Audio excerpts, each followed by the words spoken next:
गांव के बाहर एक गहरी काली झील थी जिसे लोग खूनी झील कहते थे। कहते हैं रात के समय जो भी उस झील के पास गया लौट कर नहीं आया।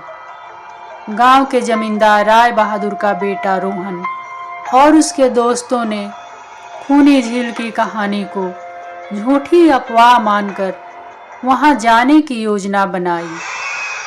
लेकिन उन्हें क्या पता था कि वह शांत सी दिखने वाली झील असल में एक खतरनाक राज छुपाए हुए है। आधी रात के वक्त जब पूरा गांव सो रहा था, चारों दोस्त रोहन, सुमित, राजू और मोहित झील की ओर बढ़े। अंधेरी रात में जैसे ही सब झील के पास पहुंचे, अंधेरा और घना हो गया। रोहन ने हिम्मत दिखाते हुए झील में एक पत्थर फेंका। पत्थर पानी में गिरते ही अजीब सी आवाज गूंजने लगी, जैसे किसी ने पत्थर को खा लिया हो।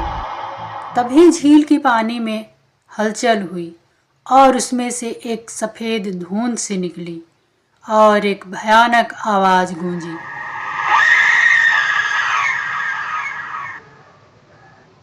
सबकी रूह कांप गई। धुंध धीरे धीरे आकार लेने लगी और उसमें एक महिला की आकृति उभरी। उसकी आंखें लाल थी, चेहरा जला हुआ और डरावना। यह झील मेरी कब्र है। जो यहाँ आया इस झील में समा गया और आज की रात जो भी यहाँ आता है अपनी आप बीती सुनाकर इसे अपने दर्द में शामिल कर लेती हूँ। महिला ने अपना नाम रागनी बताया। वह इसी गांव की रहने वाली थी। रागनी एक गरीब औरत थी। उसकी जमीन पर अपना कब्जा करने के लिए जमींदार राय बहादुर ने उसकी झोपड़ी को आग लगा दिया। उस वक्त वह अपनी झोपड़ी में सो रही थी। जान बचाने के लिए उसने जलते शरीर के साथ इसी झील में छलांग लगा दी। लेकिन कुछ ही देर बाद इस झील के गहरे पानी में डूबकर उसकी मौत हो गई। यह सब जानकर रोहन डर के मारे पीछे की तरफ हटने लगा, लेकिन फिसलकर वह झील में गिर पड़ा। वह मदद के लिए चिल्लाने लगा, लेकिन पानी में से कई हाथ निकल आए और उसे अंदर खींच लिया। रोहन के बाकी दो दोस्त वहां से भागने लगे, लेकिन झील के चारों ओर धुंध ने उन्हें घेर लिया।